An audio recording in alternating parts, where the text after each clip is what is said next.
Introducción. El término vasculitis se usa para englobar a un grupo heterogéneo de síndromes que se caracterizan por inflamación o necrosis de la pared de los vasos sanguíneos. Las arterias de pequeño, mediano y gran calibre, así como los capilares y venas poscapilares de cualquier órgano o territorio pueden ser afectados.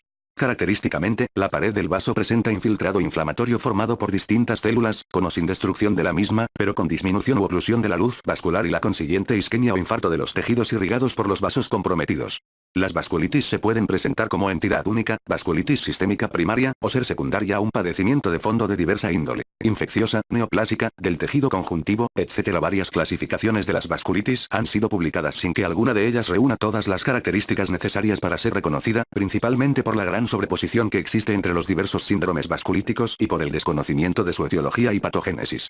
Se han realizado diferentes reuniones y consensos de expertos en el tema. En el más reciente se decidió proponer una clasificación basada en el tamaño de los vasos predominantemente afectados y en la presencia o no de anticuerpos anticitoplasma de neutrófilo, ANCA por sus siglas en inglés cuadro 23.1. En esta clasificación, el término grandes vasos se refiere a la aorta y sus ramas mayores, con sus correspondientes vasos del sistema venoso en algunos tipos de vasculitis. La denominación medianos vasos se aplica a los que son de calibre menor que las ramas de la aorta, pero todavía conservan las 4 capas de su pared, íntima, lámina elástica interna, muscular y adventicia. La vasculitis de medianos vasos se puede observar macroscópicamente o visualizarse por angiografía. La designación de pequeños vasos incorpora todos los vasos por debajo del nivel macroscópico, e incluye arteriolas, capilares y vénulas poscapilares. El glomérulo es considerado un capilar especializado y, por tanto, las vasculitis que ocasionan glomerulonefritis se califican como vasculitis de pequeños vasos. Evidentemente, en todas las vasculitis existe una gran sobreposición en el tamaño de los vasos afectados. Por tanto, durante el diagnóstico diferencial deberá investigarse en cada paciente el tipo de vaso predominantemente comprometido. En este capítulo se analizarán solo las vasculitis sistémicas primarias. Vasculitis sistémicas primarias. Las vasculitis sistémicas primarias son padecimientos poco frecuentes, y su gran diversidad se refleja en varios aspectos, entre los que sobresalen la edad de presentación y grupo étnico afectado. Así, la arteritis de células gigantes o arteritis temporal se presenta en personas mayores de 60 años, en tanto que la arteritis de Takayasu ocurre predominantemente en individuos de origen asiático. En el cuadro 23.2 se mencionan los grupos de edad y las características étnicas en donde se observan las principales vasculitis sistémicas primarias. Etiopatogenia. La etiología de las vasculitis sistémicas primarias se desconoce. Las evidencias obtenidas en animales de experimentación, así como de las alteraciones inmunopatológicas, serológicas y clínicas de los pacientes con vasculitis, hacen considerar que su patogenia es de tipo autoinmune. Varios mecanismos inmunopatogénicos se han propuesto como causantes de la inflamación vascular. Los más reconocidos son: 1. Depósito de complejos inmunes antígeno, anticuerpo, AGAC. 2. Citotoxicidad celular mediada por linfocitos T sensibilizados. 3. Activación celular por los ANCA. Y 4. Daño ocasionado por anticuerpos anticélulas endoteliales. Complejos inmunes. La formación y el depósito de complejos inmunes circulantes en la pared vascular es el mecanismo mejor conocido y estudiado a nivel experimental. Así, los complejos inmunes AGAC se depositan en los sitios de mayor permeabilidad vascular, inducida por aminas vasoactivas y otras sustancias, o bien por el atrapamiento de los complejos a través de receptores para la región FC de las inmunoglobulinas y de diversas fracciones del complemento, particularmente C3b. Los complejos inmunes pueden formarse en la circulación o in situ, y una vez en los tejidos, el daño es ocasionado por la activación del sistema del complemento y de otros mediadores y amplificadores de la inflamación. El ejemplo típico de este mecanismo es el que se observa en la enfermedad del suero, modelo experimental de las vasculitis mediadas por complejos inmunes circulantes, y las vasculitis primarias en donde probablemente ocurra es en la púrpura de Notches-Schönlein, la poliarteritis nodosa asociada al virus de la hepatitis B, y la crioglobulinemia mixta por el virus de la hepatitis C y B. Por otra parte, la formación de complejos inmunes in situ ocurre en el síndrome de Goff-Pasture debido a la presencia de anticuerpos antimembrana basal. Citotoxicidad mediada por linfocitos T. La inmunidad celular mediada por linfocitos T es uno de los principales mecanismos probablemente implicados en la patogénesis de las vasculitis, que se caracterizan por la presencia de inflamación granulomatosa y de células gigantes multinucleadas. La reacción granulomatosa asemeja a la que se observa en las infecciones crónicas ocasionada por hongos o micobacterias o inducida por cuerpo extraño. Este tipo de inflamación es mediado por linfocitos T CD4 más sensibilizados y macrófagos activados. Estudios inmunohistoquímicos han demostrado la presencia de linfocitos T CD4+, células dendríticas, macrófagos, células epiteloides multinucleadas, linfocitos T CD8+, citotóxicos y células NK, asesinas naturales, en la inflamación granulomatosa de la pared vascular de pacientes con granulomatosis de Wegener, síndrome de Churg-Strauss, arteritis temporal y arteritis de Takayasu. Evidencias recientes han demostrado que los linfocitos T CD4+ que infiltran la pared arterial son producto de una expansión clonal detectada por poseer cadenas beta idénticas en el TCR, receptor del linfocito T. Este hecho puede ser ocasionado por una proliferación clonal a un antígeno aún no identificado en la pared vascular o por una estimulación inespecífica producida por un superantígeno. Otra evidencia de la participación de la inmunidad celular es el patrón de citocinas que secretan los linfocitos TCD4+, el cual es fundamentalmente de tipo Th1, IL-2 e IFN-alfa, característico de este tipo de lesión. En el cuadro 23.3 se señalan las principales vasculitis asociadas a inflamación granulomatosa. Anticuerpos anticitoplasma de neutrófilo. Desde 1982, el diagnóstico de las vasculitis sistémicas primarias se ha facilitado por el reconocimiento de que en algunas de ellas están presentes un grupo de autoanticuerpos que reaccionan con proteínas que se encuentran en el citoplasma de los neutrófilos, ANCA. A los ANCA se les ha atribuido un papel patogénico importante en diversas vasculitis necrotizantes que afectan principalmente vasos de mediano y pequeño calibre. Estos anticuerpos producen dos tipos de patrones por inmunofluorescencia, el patrón citoplasmático y el patrón perinuclear. Para conocer con precisión a qué antígeno están dirigidos, se utilizan otras técnicas, por lo general la de ELISA. El patrón citoplasmático, C-ANCA, tiene como sustrato antigénico a la enzima proteinasa 3, PR3, se observa hasta en 80% de los pacientes con granulomatosis de Wegener y con menor frecuencia en la poliangiitis microscópica y el síndrome de Churg-Strauss. Por su parte, en el patrón perinuclear, P-ANCA, el anticuerpo está dirigido primordialmente a la mieloperoxidasa, MPO, pero puede reaccionar también con otras enzimas citoplasmáticas como la elastasa, catepsina y lactoferrina. Este anticuerpo se observa más en la poliangiitis microscópica, síndrome de Churg-Strauss y rara vez en la granulomatosis de Wegener.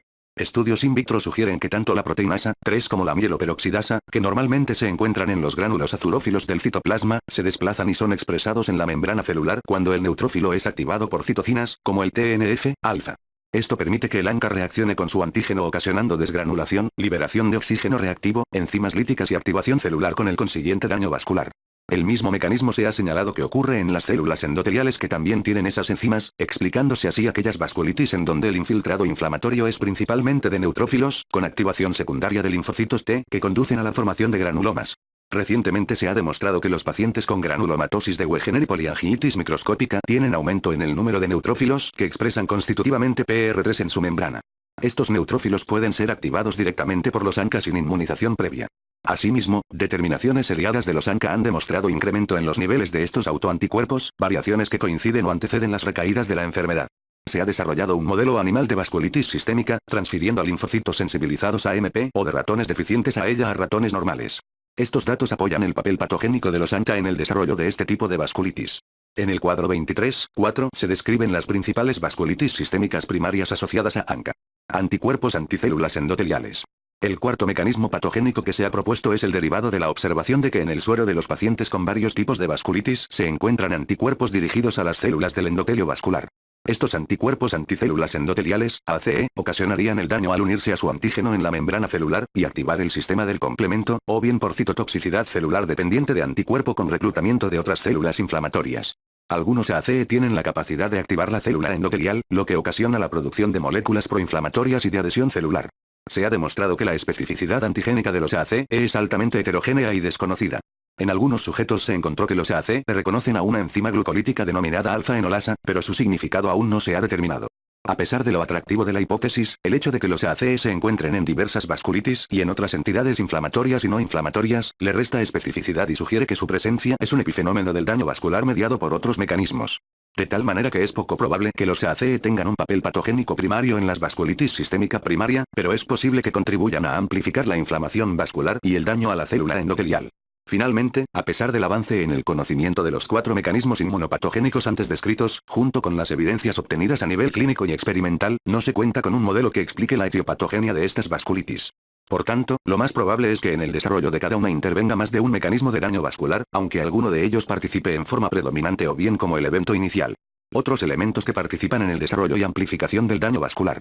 Aparte del agente primario que induce la reacción inmunológica, otros factores celulares y humorales son necesarios para que el proceso inflamatorio vascular se lleve a cabo.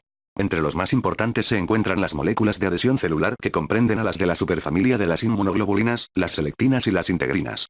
Particularmente relevantes en la patogenia de las vasculitis son las moléculas VLA4, ICAM1, VLAM1, LFA1, MAC1 y PECAM1, que permiten el rodamiento y adhesión de las células inflamatorias al endotelio vascular y su migración a los sitios de inflamación. Igual de importante es la participación de factores de crecimiento vascular y endotelial en la proliferación tisular, que ocluye la luz vascular. Otro aspecto primordial es el que juegan las diversas quimiocinas y sus receptores en dirigir el tráfico de las diferentes células inflamatorias, linfocitos, neutrófilos, etc. y, por tanto, participando en el tipo de infiltrado que se encontrará en los tejidos afectados. Otro hecho importante es la producción de TNF-alfa, IL-1, y de otras citocinas durante la activación celular por su potente función proinflamatoria, así como la activación del sistema del complemento y metaloproteinasas. Por otra parte, es indudable que además de los factores señalados, existen otros que participan en forma decisiva en la etiopatogenia de las vasculitis y cuyo papel no se ha aclarado totalmente. Estos son, aspectos mecánicos y presión hidrostática del flujo sanguíneo, sitio del encuentro con el antígeno, predisposición genética, influencia hormonal, agentes infecciosos bacterianos y virales, así como otros factores ambientales. Patología. Los datos histológicos de inflamación y necrosis de la pared vascular se pueden encontrar en arterias de cualquier calibre. El tamaño del vaso afectado dependerá del tipo de vasculitis que se trate, aunque, como se señaló, existe una gran sobreposición entre cada una de ellas. Lo mismo ocurre en la clase y características de la célula inflamatoria que predomina en el infiltrado de la pared vascular, el cual puede estar formado de neutrófilos, linfocitos, eosinófilos y macrófagos. El proceso inflamatorio resulta en proliferación de la íntima, disminución de la luz vascular o bien en necrosis de la pared y a veces en formación de granulomas. Arterias, arteriolas y capilares del cerebro, corazón, pulmones, riñones, aparato digestivo, músculos y diversos territorios pueden ser afectados al mismo tiempo. La inflamación y necrosis se presentan por áreas intercaladas con partes normales, pudiendo afectar toda la circunferencia del vaso o solo una parte de ella. No todo el proceso inflamatorio tiene el mismo grado de actividad, en algunas zonas las lesiones son mínimas, mientras que en otras son muy severas.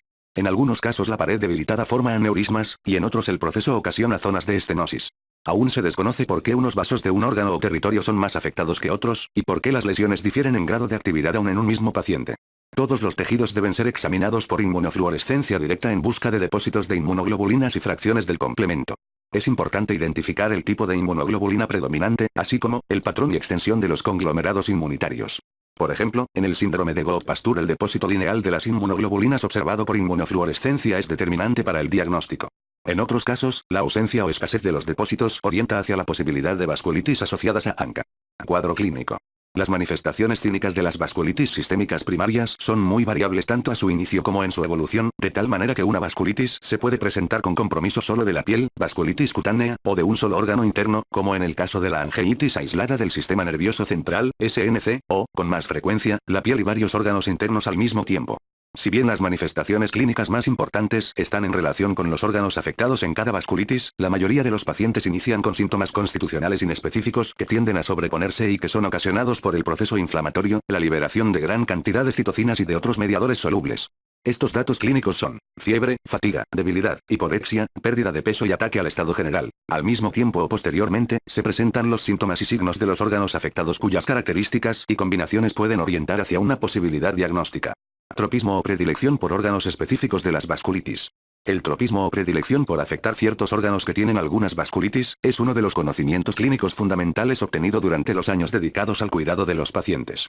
Esto permitió establecer los primeros síndromes vasculíticos desde el punto de vista clínico, antes de tener datos sobre su patogenia. Un ejemplo de este tropismo es la granulomatosis de Wegener, que afecta primordialmente las vías respiratorias superiores, pulmón y riñón. En cambio, la púrpura de Enoches-Schönlein compromete los vasos de la piel, aparato digestivo y el riñón, pero nunca las vías respiratorias ni el pulmón. A pesar de la intensa investigación a nivel clínico y experimental, aún no se conoce la causa por la que se afectan ciertos órganos y territorios. Enseguida se mencionan los principales síntomas y signos por órganos y sistemas. Algunas manifestaciones están en relación con el tamaño del vaso afectado y se describen en el cuadro 23.5. Musculoesquelético, mialgias, artralgias, poliartritis y debilidad muscular por miopatía inflamatoria. Cutáneos. Prurito, ardor cutáneo, fenómeno de Raynaud, urticaria, exantema maculopapular, púrpura palpable, lesiones vesículo-bulosas, nódulos subcutáneos, líbedo reticularis y racemoso, flebitis, hemorragias en astilla, lesiones isquémicas y necróticas. Neurológico. Cefalea migrañosa, vértigos, amaurosis, ataque isquémico transitorio, neuritis craneal, neuropatía periférica, mononeuritis múltiple, crisis convulsivas, manifestaciones neuropsiquiátricas, síndrome meningeo, pseudotumor cerebrí, infarto cerebral. Oftalmológico. Conjuntivitis, escleritis, queratitis, uveitis, proptosis ocular, vasculitis retiniana, hemorragias, cuerpos citoides, neuritis óptica. Otorrinolaringología. Vértigo, sinusitis, otitis media, hipoacusia, úlceros orales y nasales, inflamación de la pirámide nasal, necrosis del tabique nasal, condritis del pabellón auricular, disfonía, estridor laríngeo. Renal, hematuria macro y microscópica, proteinuria, alteraciones del sedimento urinario, glomerulonefritis, infarto renal, hipertensión arterial, retención de azoados. Pulmones, dolor pleurítico, tos, asma, hemoptisis, hipertensión pulmonar, fibrosis pulmonar, insuficiencia respiratoria, nódulos pulmonares, infiltrados, cavidades. cardiovascular, angina de pecho, insuficiencia cardíaca, pericarditis, miocarditis, infarto de miocardio, dilatación, estenosis e irregularidades vasculares, claudicación intermitente en extremidades superiores e inferiores, claudicación mandibular, soplos y trill sobre trayectos vasculares, disminución o ausencia de pulsos periféricos, síncope, síndrome de robo vascular, inflamación de arterias superficiales. Digestivo, dolor abdominal, abdomen agudo por isquemia intestinal, pancreatitis, infarto vesicular, hematémesis, melena, perforación intestinal, infarto intestinal. Genital, dolor testicular, úlceras genitales. Alteraciones de laboratorio y gabinete. Las alteraciones de laboratorio en las vasculitis sistémicas primarias son muy diversas, y ello es producto de la expresión de su compromiso generalizado. Prácticamente todos los pacientes presentan anemia del tipo de las enfermedades crónicas, leucocitosis y en algunos casos se observa eosinofilia, trombocitosis, velocidad de sedimentación globular, VSG, acelerada y proteína C reactiva elevada, además de otros marcadores de los denominados reactantes de fase aguda. Puede haber incremento de urea y creatinina, así como de transaminasas, deshidrogenasa láctica y creatinfosfocinasa. Por lo general hay hipergamaglobulinemia policlonal y en el análisis de orina pueden observarse hematuria, proteinuria y cilineuría, datos que sugieren actividad inflamatoria glomerular.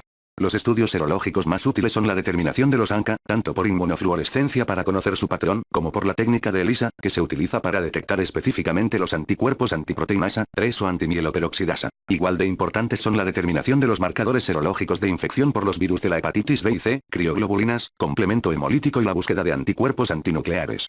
Los estudios de gabinete proporcionan datos relevantes en la mayor parte de las vasculitis.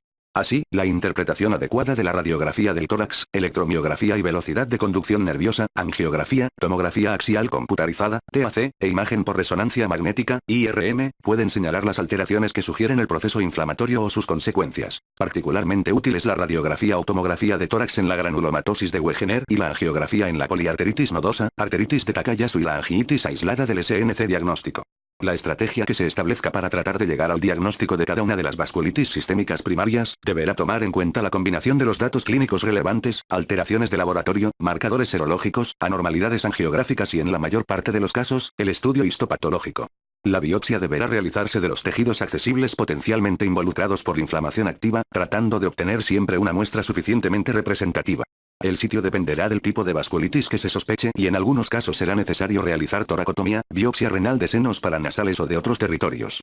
En ocasiones, los hallazgos clínicos y angiográficos son lo suficientemente característicos para establecer el diagnóstico. A continuación, tomando como marco de referencia el calibre de los vasos afectados, se describen brevemente las vasculitis más frecuentes de cada grupo. Vasculitis con afección predominante de grandes vasos. Arteritis de Takayasu. Afecta a la aorta y los troncos supraaórticos. Se presenta en mujeres jóvenes de origen asiático o mestizo mexicano. El cuadro clínico se reconoce por dos etapas. La primera se caracteriza por síndrome febril, mialgias, artralgias, artritis y pérdida de peso. En la segunda predominan los síntomas isquémicos de las arterias comprometidas, disminución o ausencia de los pulsos, enfermedad sin pulsos, tensión arterial no detectable o discordante en una extremidad, trillos soplos sobre los vasos supraaórticos. Es frecuente la hipertensión arterial de difícil manejo, generalmente de origen renovascular. La VSG se encuentra acelerada y la proteína C reactiva elevada. El diagnóstico se confirma por angiografía, que revela estenosis, dilataciones, aneurismas y oclusión de los vasos afectados con formación de circulación colateral. En el cuadro 23.6 se muestran los criterios de clasificación de la arteritis de Takayasu.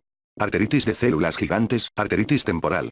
Se presenta en pacientes mayores de 60 años con cefalea de inicio reciente, fiebre, polimialgia reumática, claudicación mandibular, pérdida de peso y amaurosis. La arteria temporal se puede encontrar engrosada y dolorosa a la palpación. La VSG está marcadamente elevada. La biopsia de la arteria temporal confirma el diagnóstico. Se recomienda tomar una muestra de 3 a 5 centímetros de la arteria, ya que la afección puede ser por zonas. Existe riesgo de pérdida permanente de la visión si no se identifica y trata adecuadamente a tiempo. En el cuadro 23.7 se muestran los criterios de clasificación de este proceso. Vasculitis con afección predominante de medianos vasos. Poliarteritis nodosa. La poliarteritis nodosa debe sospecharse en un adulto con fiebre inexplicable, pérdida de peso, fatiga y manifestaciones de varios órganos y sistemas, que incluyen piel, aparato digestivo y sistema nervioso, pero sin afectar los pulmones. Con frecuencia hay dolor o hipersensibilidad testicular e hipertensión arterial. Las alteraciones de laboratorio más relevantes son hipergamaglobulinemia, elevación de la urea y creatinina, VSG y proteína C reactiva. Particularmente importante es la ausencia de autoanticuerpos como los ANCA y de GNF. En casi 30% de los casos existe evidencia de infección por el virus de la hepatitis B. El diagnóstico puede establecerse por biopsia de nervio periférico, músculos o testículos siempre y cuando tengan signos de estar comprometidos. Asimismo, la arteriografía de los vasos abdominales, principalmente de la mesentérica, hepática y renal, revelan diversas alteraciones que incluyen aneurismas múltiples, estrechamientos e irregularidades de la pared vascular. En el cuadro 23.8 se muestran los criterios para la clasificación de la poliarteritis nodosa. Enfermedad de Kawasaki, síndrome linfomucocutáneo. Es una vasculitis que afecta los vasos de pequeño, mediano y gran calibre. Se presenta como un síndrome febril agudo con manifestaciones multisistémicas, y 80 a 90% de los casos ocurren en niños menores de 5 años de origen japonés, pero se han descrito múltiples casos en otras razas e incluso en adultos. Clínicamente, se manifiesta por fiebre de inicio súbito, adenitis cervical prominente, alteraciones de la piel y mucosas en forma de eritema polimorfo, edema indurado de manos y pies, eritema palmoplantar, congestión conjuntival, eritema labial y en cavidad oral, lengua aframbuesada y descamación de la piel de los dedos. Si bien la enfermedad es autolimitada, puede ocasionar vasculitis coronaria potencialmente mortal. Durante la semana 3 a 4 de evolución, en el periodo de convalecencia, se detectan aneurismas de las coronarias, complicación por lo general grave. El diagnóstico se fundamenta con base en el cuadro clínico, y puede corroborarse por angiografía coronaria. En el cuadro 23.9 se muestra la guía propuesta para la clasificación de la enfermedad de Kawasaki. Vasculitis con afección predominante de pequeños vasos. Granulomatosis de Wegener. Afecta a personas de edad media y se caracteriza por sintomatología del aparato respiratorio superior, inferior y glomerulonefritis. Los pacientes presentan rinitis o sinusitis crónica con exacerbación grave, acompañada de rinorrea mucopurulenta o hematopurulenta que no cede al tratamiento habitual, úlceros orales o nasales, destrucción del tabique nasal con deformidad en silla de montar. El compromiso pulmonar se manifiesta por hemoptisis e insuficiencia respiratoria, y el renal por hematuria y otras alteraciones del sedimento urinario, todo acompañado de sintomatología diversa que refleja su carácter sistémico. Cerca de 90% de los pacientes tienen C-ANCA o PR3, ANCA, y el diagnóstico se confirma por biopsia de la mucosa nasal, tejido pulmonar o renal. En el cuadro 23.10 se muestran los criterios propuestos para la clasificación de la granulomatosis de Wegener. Poliangiitis, poliarteritis, microscópica. Se considera el equivalente de la poliarteritis nodosa clásica, pero con afección de vasos pequeños, incluyendo arteriolas, capilares y vénulas de cualquier territorio, incluso pulmonar. Ocurre en pacientes de 50 a 60 años, y se manifiesta por fiebre, hiporexia, pérdida de peso, artralgias, artritis, púrpura palpable, polineuropatía periférica, dolor abdominal, hemoptisis, insuficiencia respiratoria y renal. La hemorragia pulmonar es secundaria a capilaritis, y la insuficiencia renal a glomerulonefritis. Las alteraciones de laboratorio revelan P-ANCA o MPO-ANCA en más de 70% de los casos, así como otros datos de enfermedad sistémica. La radiografía del tórax puede revelar infiltrados intersticiales difusos. El diagnóstico se confirma con biopsia de los tejidos comprometidos. Síndrome de Churg-Strauss, angiitis y granulomatosis alérgica. Esta vasculitis se desarrolla en personas de edad media con antecedentes de asma o alergia, quienes presentan exacerbación grave de su sintomatología seguido de fiebre, pérdida de peso y manifestaciones sistémicas de vasculitis, que coinciden con disminución de las manifestaciones asmáticas o alérgicas. Los exámenes de laboratorio muestran eosinofilia prominente y un grupo de ellos tiene P-ANCA o MPO-ANCA. Radiológicamente se encuentran infiltrados pulmonares diseminados. El diagnóstico se confirma por biopsia de los tejidos clínicamente afectados. El cuadro 23.11 muestra los criterios propuestos para la clasificación del síndrome de Churg-Strauss. Púrpura de Notches-Jorlein. Conocida también como púrpura anafilactoide, se presenta por lo general en niños de 4 a 7 años de edad, y con mucha menor frecuencia en el adulto. El cuadro clínico consiste en púrpura palpable, distribuida en glúteos y en miembros inferiores, dolor abdominal acompañado en ocasiones de evacuaciones melénicas, poliartralgias, artritis, pero sobre todo inflamación periarticular. Puede haber hematuria y alteraciones del sedimento urinario por glomerulonefritis. Los exámenes de laboratorio generalmente revelan leucocitosis, eosinofilia y elevación de la IgA. La biopsia de piel, riñón y de otros tejidos comprometidos muestran vasculitis de pequeños vasos, del tipo leucocitoclástica con depósitos de IgA y C3. El cuadro 23.12 muestra los criterios propuestos para la clasificación de la púrpura de Notches-Jorlein. Crioglobulinemia mixta esencial, primaria. Las crioglobulinas son inmunoglobulinas con la propiedad de precipitarse reversiblemente a bajas temperaturas, en forma de complejos inmunes a GAC. En la crioglobulinemia esencial, los complejos contienen IgM junto con IgG, y con menor frecuencia otra combinación de inmunoglobulinas. La IgM tiene actividad de factor reumatoide, lo que favorece los crioprecipitados. Además de los anticuerpos, se han encontrado en los precipitados otros antígenos como los de los virus de la hepatitis B y C, proteínas nucleares, bacterianas y neoplásicas. Los datos clínicos más frecuentes son la púrpura palpable, urticaria, úlceras en miembros inferiores, fenómeno de Raynaud, artralgias, artritis, glomerulonefritis, linfadenopatía, neuropatía periférica y sensación de debilidad. El diagnóstico se establece con base en el cuadro clínico y la presencia de crioglobulinas séricas, las cuales se identifican incubando el suero a 0 a 4 grados por varios días. Vasculitis cutánea. La vasculitis cutánea, también referida en la literatura como vasculitis por hipersensibilidad o vasculitis leucocitoclástica, constituye la forma más frecuente de vasculitis observada en la práctica clínica. Las vasculitis sistémicas y localizadas afectan la piel y el tejido subcutáneo, debido fundamentalmente a su gran lecho vascular, a factores hemodinámicos, éstasis en miembros inferiores, y ambientales, temperatura. Todo paciente con vasculitis cutánea deberá evaluarse con cuidado en busca de una vasculitis sistémica, de procesos infecciosos, enfermedades del tejido conjuntivo y de neoplasias. Después de descartar estas entidades, una parte se deben a drogas y en la mayoría no se encuentra el factor desencadenante. A este grupo le corresponde el término de vasculitis cutánea localizada. Histológicamente, se caracteriza por depósitos de complejos inmunes en las vénulas poscapilares, infiltración de leucocitos polimorfonucleares, PMN, extravasación de eritrocitos, necrosis fibrinoide y leucocitoclasia, destrucción del leucocito PMN con polvo nuclear. El nombre de vasculitis leucocitoclástica surge de la presencia de muchos núcleos desnudos que representan a los leucocitos PMN degenerados. Clínicamente se manifiesta por la presencia de púrpura palpable de predominio en extremidades inferiores, por lo general 7 a 10 días de la exposición al antígeno. Con frecuencia se acompaña de dolor abdominal, artralgias, edema periarticular, malestar general, fiebre de bajo grado y alteraciones en el sedimento urinario. El pronóstico es bueno, pero puede evolucionar a la cronicidad, con brotes intermitentes propiciados por el ejercicio y la posición de pie por largo tiempo. Cuando esto sucede puede ocasionar hiperpigmentación permanente. Tratamiento. El tratamiento de la vasculitis sistémica primaria depende del diagnóstico específico, de la severidad del proceso y de los órganos que se encuentren involucrados.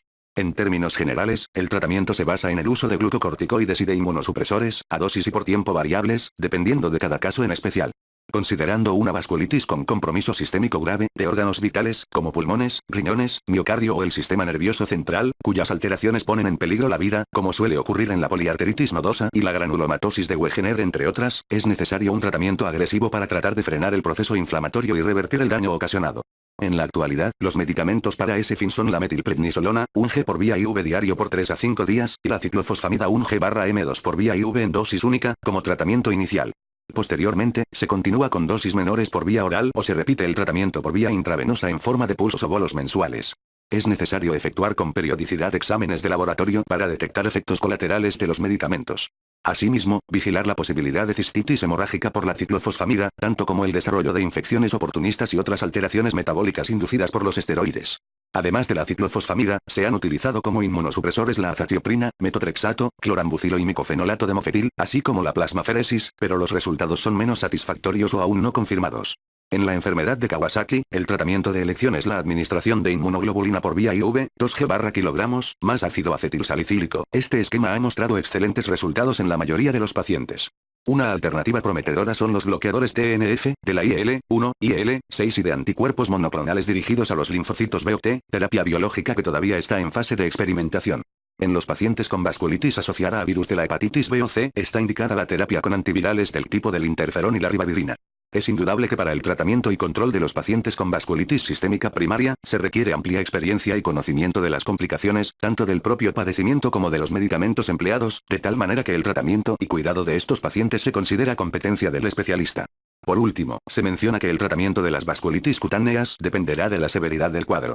Los casos leves y sin causa aparente por lo general son autolimitados y responden a los antihistamínicos, AINE, colchicina, dapsona o pentoxifilina. No obstante, en los casos resistentes o más graves puede ser necesaria la administración de glucocorticoides sistémicos, solo sea asociados a inmunosupresores. Pronóstico. Con los esteroides e inmunosupresores, específicamente la ciclofosfamida, el pronóstico de las vasculitis sistémicas primarias ha mejorado de manera notable. De ser prácticamente mortales hasta hace pocos años, en la actualidad la posibilidad de alcanzar remisión a 5 años es cercana a 80% en vasculitis graves como la granulomatosis de Wegener, y un porcentaje menor en la poliarteritis nodosa y la poliangiitis microscópica. Sin embargo, la frecuencia de recaídas es alta y los efectos tóxicos del tratamiento exponen a los pacientes, en ciertos casos, a situaciones tan graves como su mismo padecimiento. Los nuevos recursos terapéuticos, sobre todo los agentes biológicos que bloquean la acción de diversas moléculas, citocinas, linfocitos, etc., así como la inmunoglobulina intravenosa, hacen esperar que el pronóstico de estas enfermedades mejore en el futuro.